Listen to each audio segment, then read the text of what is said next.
So what if the choice wasn't just two things? Either you're super rigid, only proven, fully scientific, vetted, you can only talk about things that are absolutely beyond a shadow of a doubt, which is extremely rigid and doesn't leave much room for growth either. Or it's full mystical, full woo, manifest all the things and be grateful. And if you aren't getting your things, then you're not grateful enough. What if there was a third way? Here's my invitation to us all, myself included. Instead of being a guru, instead of being the kind of expert that has it all figured out, what if we approach our work as investigative journalists?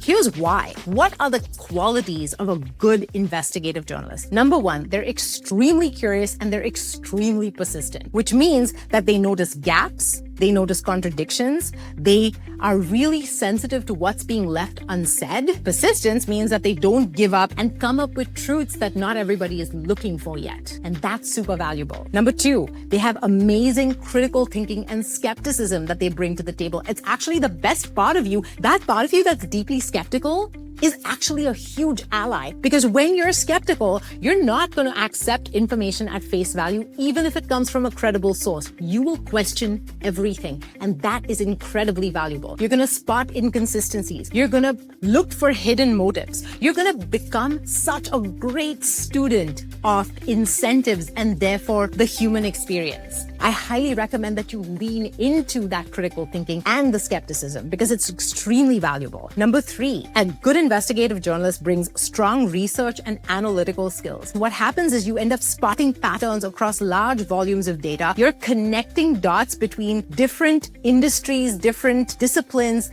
different factions of society that don't usually talk to each other, and you're able to make connections that nobody else is making. That is super valuable. That brings us to number four.